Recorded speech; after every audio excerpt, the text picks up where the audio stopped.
for sharing this. We have this remarkable doctor inspiring so many. I had the opportunity, I was really honored to sit down with her. Dr. Melissa Freeman. She's dedicated more than 6 decades to practicing medicine, helping people in need, defying the odds. You are about to see that she is a real trailblazer. My name is Dr. Melissa M. Freeman. I have been in the practice of internal medicine for more than 60 years. Could I have her chart, please? And I am 92 years of age. Now, there is a vicious rumor going around about you that you're 92 years old. Can you confirm or deny that you are 92 years old and running us all ragged? I am proud to say that I have lived for 92 years and I'm still moving. Not only is she moving, she's thriving and still practicing medicine. Dr. Freeman owns and operates this private practice in Harlem. How are you? Hello. A business she's run for more than 37 years. What's a typical day for you, Doctor? Well, I start in the morning working in my drug clinic, and I complete that, and then I take transportation and come here to my office. Now, she doesn't shy away from public transportation. She embraces it, traveling on the New York City subway at least twice a week. I'm a New Yorker, travel by subway, and if I have to get somewhere and the subway is the best way to get there, I will board the subway and take it. But I hear, like, you keep up with everybody. You're tackling the steps. Well, that's the only way you can get to the subways. The steps. Dr. Freeman's grandfather, Albert B. Walker, was born a slave in Virginia. Once the Emancipation Proclamation was signed, Walker moved to New York City to start his family in the late 1800s.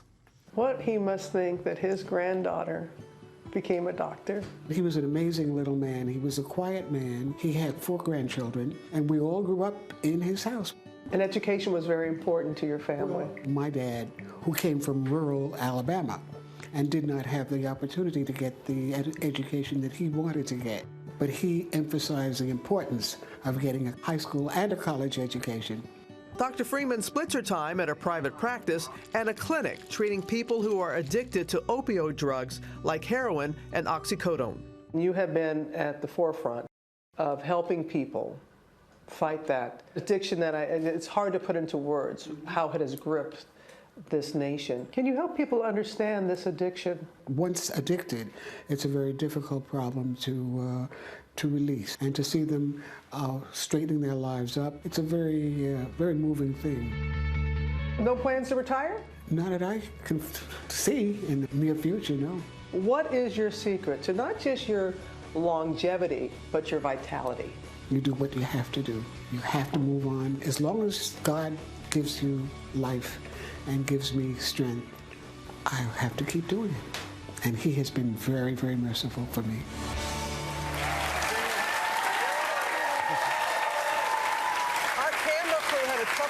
Keeping up with her. I mean, she sees up to 150 to 200 patients a year. They range in age from 20 to 100, her patients. Wow. And they say that she gives them that personal touch, and she stays very current with what's going on. And she was recently honored at her alma mater, Howard Medical College, where she received her degree, and she just was recently honored there, and she's very proud. Well, she's touched so many lives. Yeah, yeah. And she's very, very active socially. She loves the opera. She's often there at her practice until like 9 o'clock at night and then goes on to the opera. But she is just, as I said, a true trailblazer. But I'm glad you brought us that. Yeah. Those are the stories that are here, seeing here in this city, and now people are very aware of it. Amazing woman. Yeah, when people ask us, like, oh, who do you enjoy talking with? You know, we talk to politicians and entertainers and bachelors and bachelorettes. This is the type of people that we really...